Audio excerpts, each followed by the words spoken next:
I'm Rebecca Zung, divorce attorney, and I am revolutionizing the conversation about divorce. Today's topic is from transition to transformation. I once heard someone say that out of chaos comes clarity. One of the things we all share in this human experience is that we've all had to endure difficulty. Not one of us gets to skate through without some storms to weather or some heartache. And one of the things that separates us from the animals is our ability to feel emotions, which can be wonderful, but it can also be really traumatic. I am a divorce attorney. I deal with one of the most traumatic events in a person's life.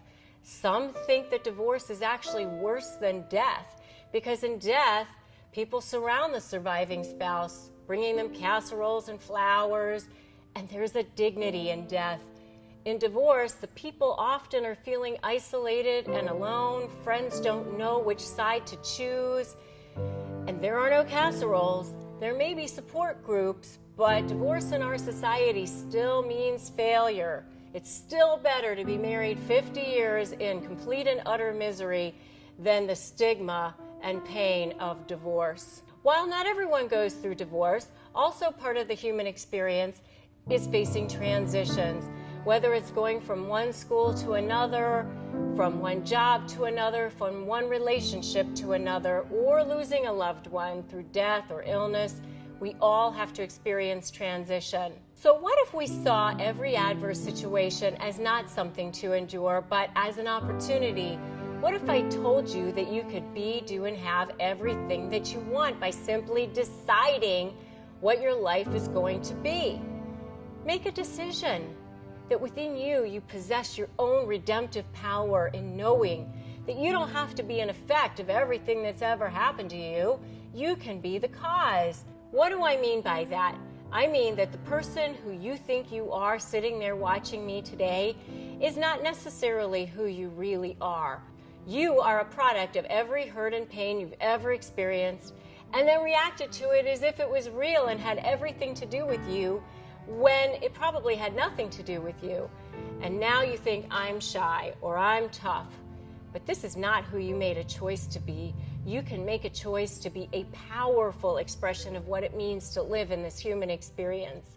There's a book called The Alchemist by Paulo Coelho, which talks about the idea that people can turn lead into gold, that 2 times 2 only equals 4 if that's what you want to continue to believe. It can actually be whatever you want it to be. Try this for a day. When you wake up in the morning, declare, I am powerful and confident. Start just with that. You can add more later. Then decide with every interaction that you have that day, who's having this conversation? The powerful and confident one, or the person I wound up being with all my angst and insecurities? Who's having this conversation with my boss, with my coworkers? Who's walking into this room? Who's having these dark and unproductive thoughts? Filter every single thought and interaction you have through this, because you've already been thinking your other thoughts for years and years. Now you have to retrain yourself. Your words and your thoughts are your commands to the universe. You're doing it anyway, so you might as well do it consciously. Don't be a prisoner of who you wound up being. Decide today who you really are and go for whatever it is that you want. Literally, the only thing stopping you is yourself. And this is going to be critical for when you start your new relationship and opening that space and giving that person somebody that is whole and complete. One of my favorite quotes is from Marianne Williamson, and I leave you with that today. Our deepest fear is not that we are inadequate. Our deepest fear is that we are powerful beyond measure. It is our light, not our darkness, that most frightens us. We ask ourselves, who am I to be brilliant, gorgeous, talented, and fabulous? Actually, who are you not to be?